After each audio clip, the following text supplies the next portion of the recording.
Приветствую, господа пчеловоды, ну или начинающие на моем канале. Сегодня обзор будет пластикового дна, то есть нижнего корпуса. Многие делают свои улья там из дерева, из пенопласта, либо у них покупные, ну и там уже литок как бы либо сами придумывают, либо уже в промышленном образце он уже сделан как бы. Я свои улья делаю сам. Не стандартные улья, как все привыкли к ним, а я делаю японские улья. И еще их называют альпийскими ульями. По-разному, в общем, найдете в интернете информацию. Они, в принципе, безрамочные. Очень простая конструкция, меньше как бы трудозатрат для пчеловода, ну и сбор меда тоже занимает самое меньшее времени. Так, сегодня тема о вот таком пластиковом дне. У меня их две штуки. Один я уже установил на свой улей, на японский улей. Ссылка в описании, и сейчас вы видите на своих экранах, можете посмотреть. Давайте рассмотрим подробнее, что это такое, с чем его едят. Производится этот корпус, дно в Болгарии. И вот я как бы зашел в пчеловодческий магазин, смотрю, есть вот такая вещь. И решил приобрести, мне понравилось, короче. Взял две штуки на пробу, один уже поставил, все классно. Вот буду собирать еще один улей, у меня пока два стоит улья. Буду третий собирать, ну и планирую все улья ставить вот на эти самые нижние корпуса с литком. Так. Посмотрим поближе. Итак, скажу вам сразу о размерах. Размеры по длине 49,5 сантиметров, по ширине 42 сантиметра. Достаточно большой. Для стандартных ульев, в принципе, нормально, но для рамочных, в смысле, я имею в виду. Для японских ульев достаточно большой, но ничего, я сделал. Будут соты побольше, правда, но что делать. Зато красиво, надежно, и, в общем, все в нем присутствует. Итак, литок, куда приземляются на палубу авианосца пчелы. Я тоже уже забежал вперед, в литке начал рассказывать. Так, давайте тогда по порядку все.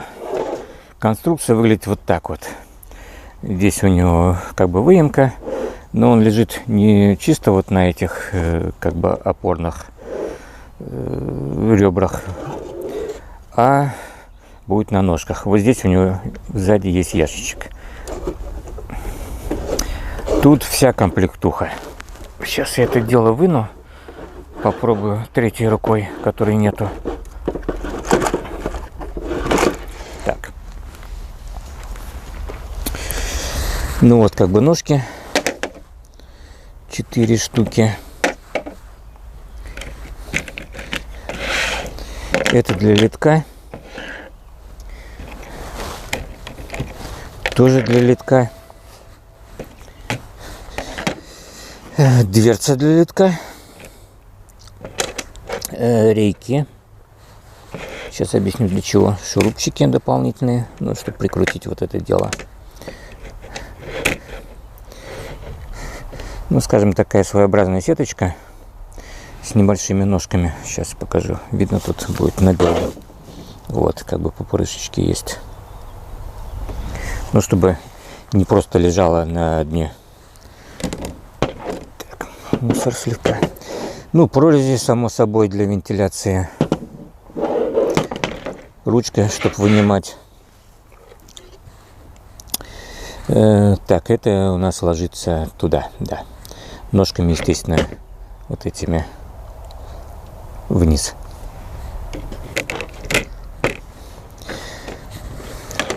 И он просто задвигается туда, вот самое, в корпус. Сюда будет сыпаться как мусор, так и пыльца. Корпус, не знаю, уже сказал я вам или нет, вот эта вот желтая решеточка, это пыльцесборник. То есть нижнее дно пластиковое для ульев с пыльцесборником. Так, вот эти две реечки. Я их, в принципе, не использовал. Вы можете использовать. Для чего они? Они, чтобы вот этот ящичек выдвижной опустить чуть-чуть ниже. Не просто вот там задвинули на салазки и все, а чтобы было еще ниже. Ну, как бы для дополнительной вентиляции. Я считаю, что это, в принципе, мне не нужно. Я не буду использовать. Так, ну, обратная сторона тут все вот так вот выглядит.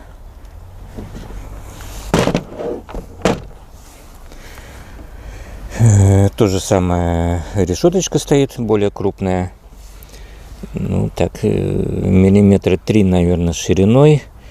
И длиной, ну, где-то 20 миллиметров, может чуть больше. На глаз так. Дальше, как я уже сказал, задвигается вот так вот ящичек.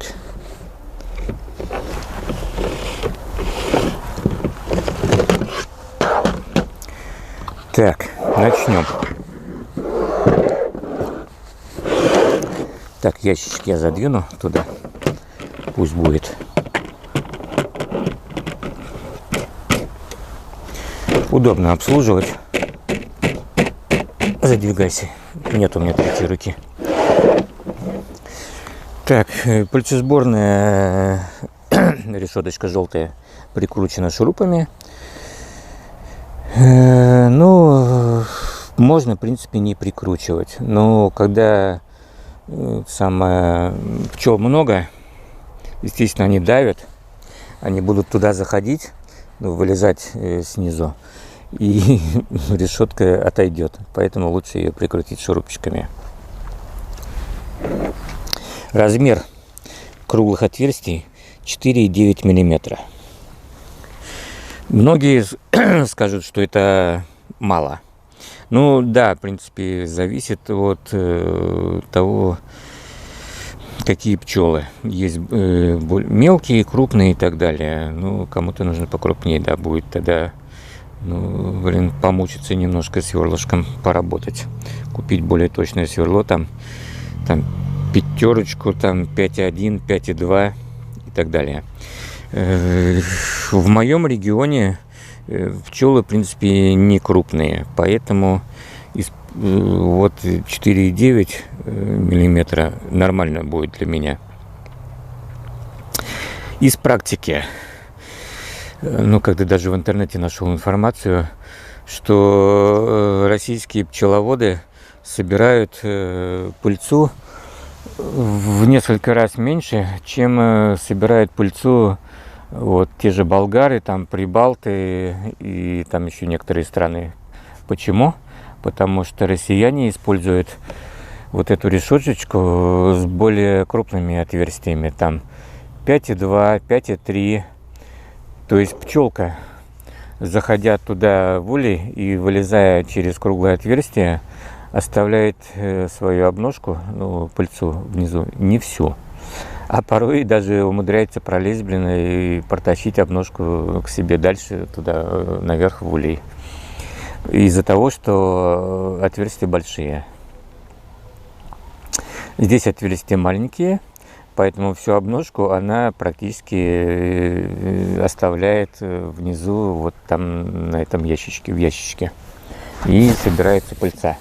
То есть российские пчеловоды, пользуясь большими пыльцесборниками, собирают, ну, там 2-3 килограмма пыльцы как бы с одного улья, а там вот те же болгары, прибалты и еще там страны какие-то собирают до 10-15 килограмм.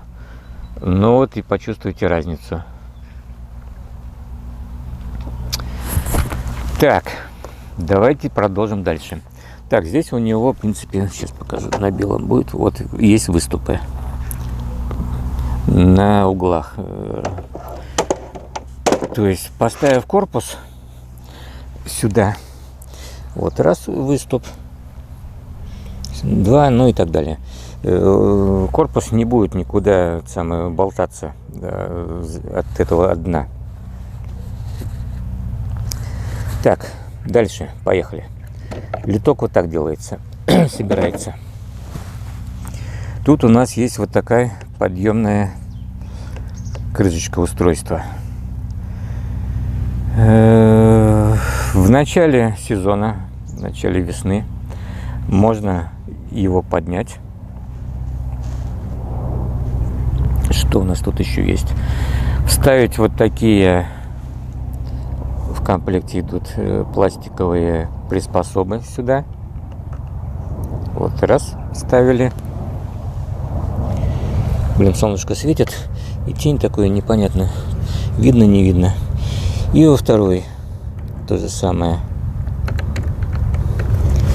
Блин, еще и комары летают. Вот, и во второй вставили.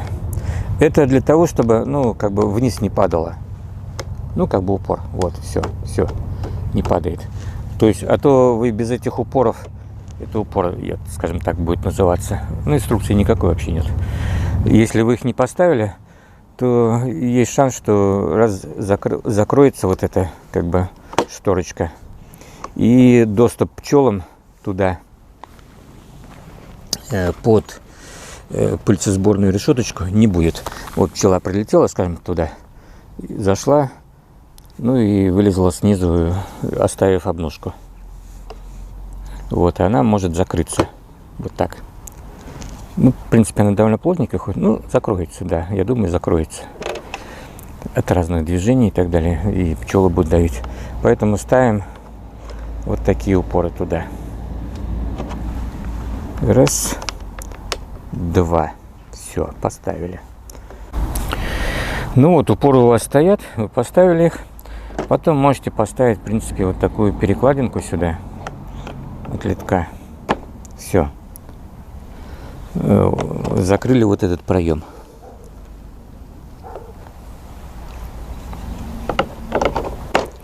Сверху ставим свой корпус, ну, улей в смысле, и все. Пчелы прилетают на литок. Раз. И туда зашли. Вот в эту щель. Здесь у них вообще выхода нету, кроме как через пыльцесборную решеточку. Вылезают, оставляют обножку там в ящичке, пыльцу в смысле оставляют, и заходят вверх на улей, и все, и работают с ульями. Фу, с сотами. Ну, всю обножку они, конечно, не оставят, там какой-то процент все-таки все равно будет идти туда на соты, и им, в принципе, этого достаточно. То есть вы 100% обножку не собираете, но достаточно большое количество вы ее собираете, там, я не знаю, процентов 75-90, может быть, так вот, в этих пределах.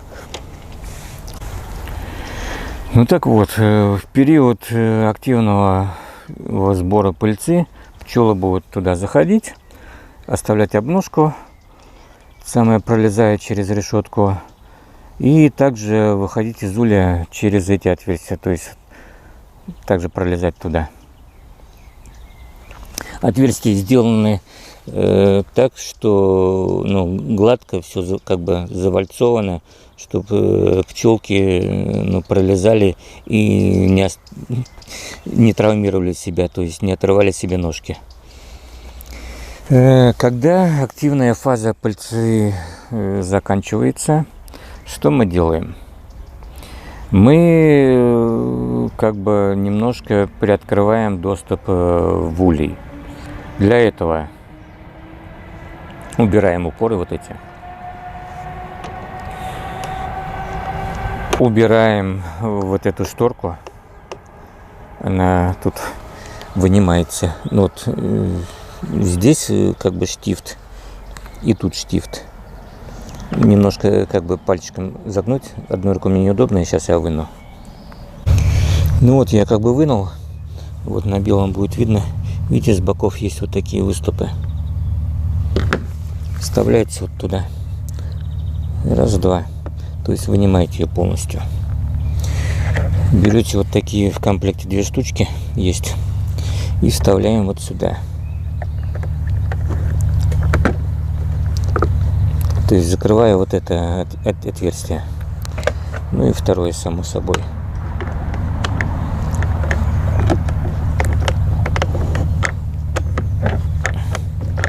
Так, ну блин, как-то неудобно одной рукой это и снимать, и собирать. Есть. Так, закрыли.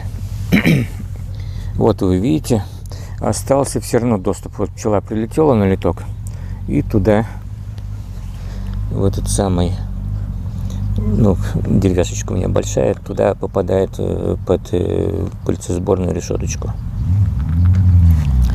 Часть пчел просто зашла на литок и потом поднимается в эту самую в улей.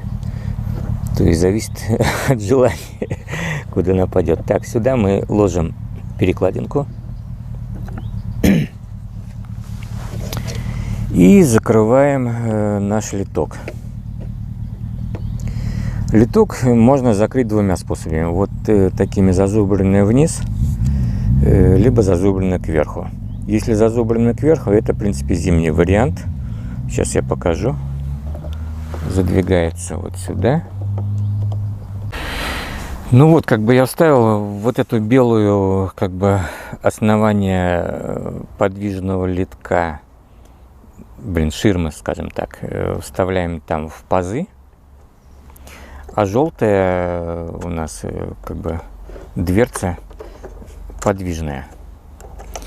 Так вот, если зазубренными кверху, то снизу есть маленькая щель, ну так на глаз 3 мм.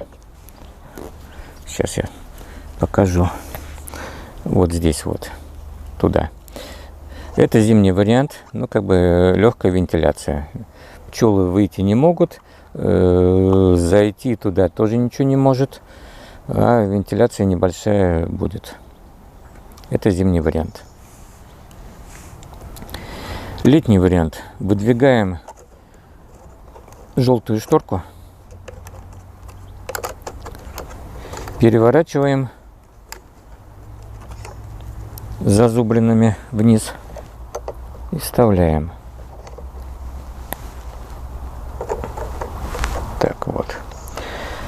Можно сделать вход именно вот такой, то есть по одной будет заходить через эти зубы.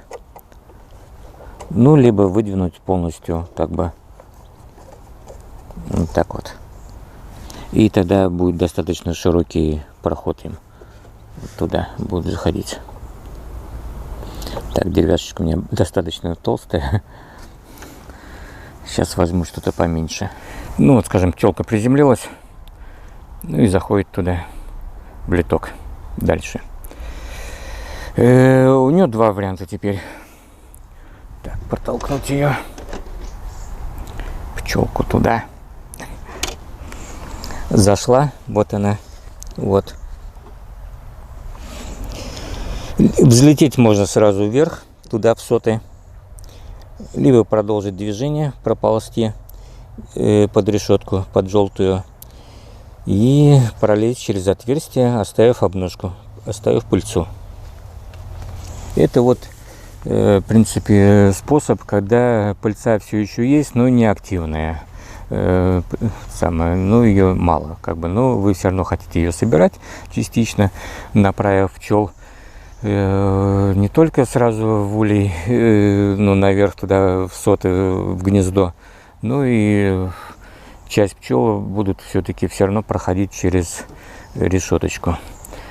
Это вот второй вариант.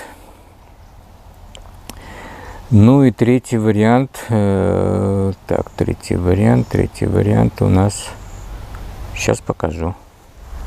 Третий вариант — это когда мы уже не используем самую решетку для сбора пыльцы, мы ее, скажем так, отключаем, блокируя. Ну что, разбираем, снимаем верхнюю палубу, убираем ширму для литка, убираем вот эти пластиковые, как бы, как их, даже не знаю, как назвать-то. Так, подцепить чем-то. Так, раз. Блин, слипы или как на морском сленге будет. Вот их мы убираем.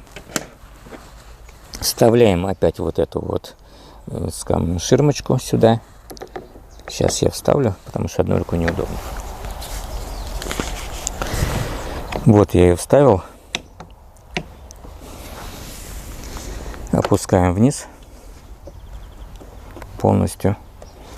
То есть пчела, прилетев сюда на литок, она уже туда вниз под пыльцесборную решеточку не зайдет. Она сразу полетит вверх к своим сотам. Так, ну что, собираем дальше. Ставим опалубку и ставим эту самую для литка ширмочку. Ну вот, я установил. То есть пчела прилетела, сюда на литок приземлилась, все заходит туда. Мне не пролезает опять. В общем, зашла в улей, здесь вышла, ну и поднимается наверх в свою семью. Вот и все, и делов-то. То есть 3 положения. Фаза активная для сбора пыльцы, то есть все пчелы проходят через решетку, пыльцесборник, оставляя свою обножку в нижнем ящичке. Второй вариант, когда часть пчел также продолжает заходить через решетку, оставляя пыльцу, часть пчел сразу поднимается в семью.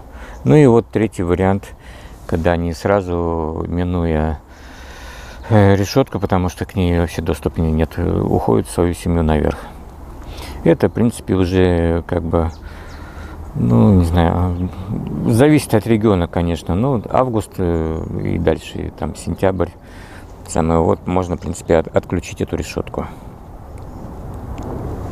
Можете не отключать, на любителя. Но зимой однозначно, в принципе, она не нужна. Вот как бы так. Вот небольшой обзор по болгарскому пластиковому дну для ульев. Мне очень понравилась конструкция, классно сделана. Мне она обошлась в 35 евро. Цены там этих самых на сайте в местной валюте, ну, мне вот в 35 евро обошлась. Ссылочка в описании.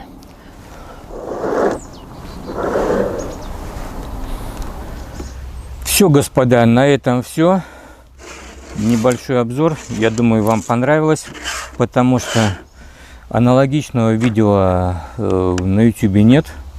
Производитель там выложил, конечно, видео, но оно такое, мягко скажем, ну, не буду ругаться.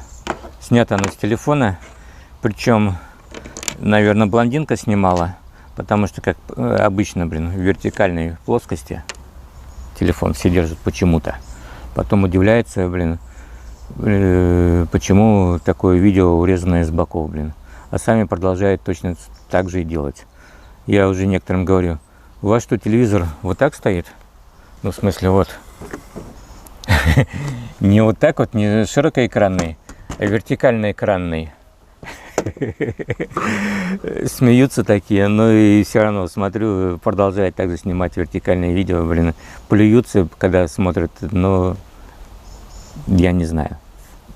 Ладно, это на вашей совести. Я думаю, среди моих зрителей тоже полно таких, кто снимает постоянно вертикальные видео. Я такой фигней не балуюсь. Я снимаю нормальные видео, широкоэкранные. Так вот, нормального видео по этому пластиковому дну нету, даже у производителя. Поэтому это самое первое видео будет в интернете.